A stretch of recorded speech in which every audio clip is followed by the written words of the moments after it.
We have talked about using portfolios to manage AI projects. We've talked about the democratization going on in machine learning. This is a theme that I've written extensively about with Apoorv Saxena, who was formerly with Google and helped implement many of the AI initiatives there and is currently the global head of AI at JP Morgan Chase. These articles that we have written are available as optional readings as part of this course. I encourage you folks to take a look at it. Now let's jump into a conversation with Apoorv. Hello, joining me now is Apoorv Saxena, who is the global head of AI at JP Morgan Chase. Apoorv, thank you for joining us. If you can please introduce yourself and your background a little bit. Thank you, Karthik, for inviting me to this conversation. As you said, I lead AI ML for JP Morgan. I've been here almost 1 year, and I fundamentally believe that AI is very transformative for finance. And this has been my theme for the last few years. Before JP Morgan, I was with Google, where I run Google AI verticals team. Essentially, AI applied to healthcare, AI applied to finance, AI applied to industrials. And we fundamentally believe AI is one common theme that runs around transforming multiple industry, and I'm sort of making that happen at JP Morgan. Great. And in fact, on that note, I would love to hear about how AI is having an impact in financial services. Can you help give us a sense of the big picture in terms of how AI can be used and is being used in finance? So if you look at finance, historically has been a very technology-driven industry, from all the way to ATM to even using digital banking.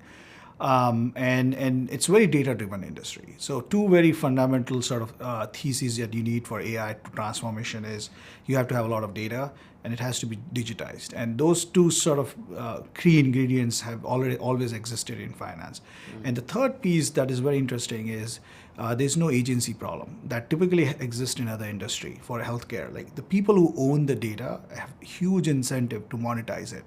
As a result, the decision-making process that is typically involved in any AI transformation is very fast in finance. So I think those three combination make AI in finance as an industry very ripe for disruption through AI. And there are multiple things that are happening. AI is now being used to disrupt how you interact with the front office, all the way to the back office. And I can give you multiple examples of how that is being done. Okay, so let's maybe start with the front office, and how is front office meaning how the company is interacting with the customer. So tell us how it's changing, how financial services companies are interacting with customers. So I think, again, in front office, the most important thing is customer interaction. So AI is being used to sort of fundamentally transform a multi-channel, omni-channel experience. So whether you are talking to, now rather than just going to an online website, you can have a conversation with your bank. That's one area that is being transformed using advances in conversational AI. Better targeting, micro-targeting, using unique signals that typically banks never use in sort of targeting their customer base. And the third is personalization. Personalization has been there for some time, but creating personalized financial products is another area that is happening on the front side. Okay. What do you mean by creating personalized financial products? So certainly we've talked about personalization in this course. It's an important theme, not just in financial services, but in retail and so many other settings.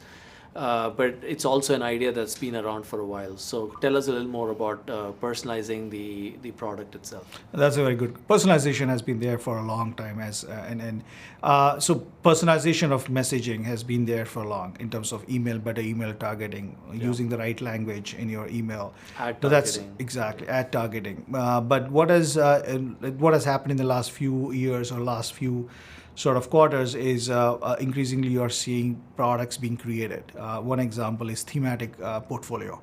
So you can have create a portfolio very unique to you based on your interest. Hey, I want to sort of invest in sustainable companies. I want to invest in companies which are targeting a particular region. So how do you sort of get to that without actually mining their SEC data, their filings, their investor relationship, and then coming up with a particular theme? So that's one example of how AI is being used to create thematic portfolio. Interesting. You also mentioned AI is being used in the back office as well. So walk us through how AI is being used in back office settings? So again, AI has been used in finance for a long time. Traditionally, back office like fraud and AML, anti-money laundering. So what has transformed, what is happening is some of the newer deep learning techniques are being used to create very complex fraud detection models. So it's the scale at which you can sort of manipulate data and sort of use data and use new data sources is that's what a huge transformation is happening. Same thing on AML. Nowadays, like for example, JP Morgan runs around 1/3 of all transactions that happen in the world through some way through JP Morgan, and we are using real time, extremely complex knowledge graphs to create insights and alerts for fraud. So that's one example. Other areas, traditional areas in call center, rather than your IVR experience is completely being transformed using a conversational experience in customer. You can even have a experience conversation with your bank account in terms of how much bank balance there is in the bank. In your checking account, and what you can do simple wire transfers now completely conversationally without ever talking to a human being. So that's the kind of sort of back office operations that traditionally have been done now getting transformed through AI. Another, I think one other example I should talk about is contracts. Banks, a lot of back office operation in bank is associated with contract negotiation and maintaining contracts. So there's a lot of new sort of exciting stuff happening in terms of machines understanding contract and then identifying discrepancies, alerting the relevant parties in a contract to sort of take action. So there's some really great work going on in that area as well. So, Apoorv, as the global head of AI, clearly both you individually, but your organization as a whole is investing a lot in AI. And when companies are investing a lot in AI, the question is, what are the things that need to be in place for you to get returns out of it? Because as we have seen, there are many companies that are investing in AI but not yet seeing the returns. So tell us how you think about this. What is an AI strategy that you find works well and is likely to produce returns in the long run? And that's a very good point. I think one thing to note is it's very easy to get started in AI. I think literally you can hire a few data scientists, give them a laptop, and they should be up and running doing AI or doing machine learning or data science. I think where you're hiding is how do you have huge impact, transformational impact in AI? And I think there are three sort of ways we have seen that work across. One is you have to have the right infrastructure to do AI at scale.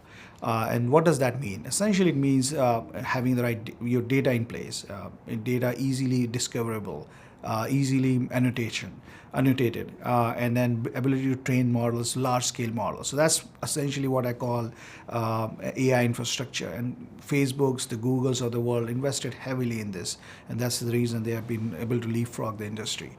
The second piece is you have to look at your business processes from an end-to-end perspective and see how AI can be applied end-to-end process rather than a small piece of the overall process. And the third piece, I would say, you have to come up, you can use AI and should use AI to create new digital experiences. And this is where you will see the most impact over time. What's an example of a new digital experience that you can create through AI? So I think AI has been able to do amazing sort of new experiences through conversation. Speech to text accuracy has increased a lot. Ability to create new text, completely AI generated text has increased a lot. So now you can think of experiences that were just not possible 2 or 3 years back, just 2 or 3 years back. So, give an example, and if you're talking in the private wealth space. There are a lot of low-touch, high-frequency transactions that you typically, as a bank, want to automate. Example of, hey, you wake up in the morning and you want to check your portfolio, how is it doing and why is it down? So, hey, you wake up, talk to Alexa or one of the digital experiences assistant and say, why is my portfolio down by 2%? And then the AI assistant goes and dissects your portfolio and comes up with very good reasons of why it is down and gives you that transaction. Of course, in all this experience, if you want to dig deeper and go very deep, you actually call your wealth advisor. But that's the kind of experiences that we're talking about. So it's certainly clear how you can apply AI to improve existing experiences. But when you talk about creating new experiences, what exactly do you mean?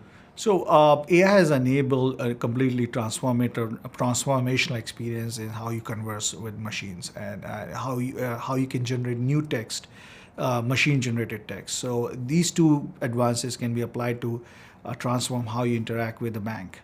So give an example, typically a low-touch, high-frequency interaction with your private wealth advisor is typically something that bank want to automate. And an example of this is you wake up in the morning, you talk to Alexa to your bank through Alexa and say, "Hey, how is my portfolio doing today? How did it do yesterday?" In fact, and it says, "Hey, it's down by 2%." And then you start digging deeper into, "Hey, why is it down by 2%?" It says, "This is how your portfolio is constructed, and this is the reason why it is down," so on and so forth. So that kind of interaction is very low touch, very high frequency, but something that you easily can automate it today, and that's the kind of experience that I'm talking about. Well, there we have it. Three pillars that Apoorv is suggesting. The first one being, before we embark on big initiatives with AI, let's make sure the underlying infrastructure, the data infrastructure and platforms are in place. The second is, don't think about individual touch points alone, but in fact, think about entire end-to-end processes and look at how AI can transform that entire process. And lastly, use AI certainly to transform existing experiences, but also think hard about how AI can create completely new experiences for the customers. And those can be strategic and game changers for the company. Apoorv, thanks again for joining us. Thank you for having me.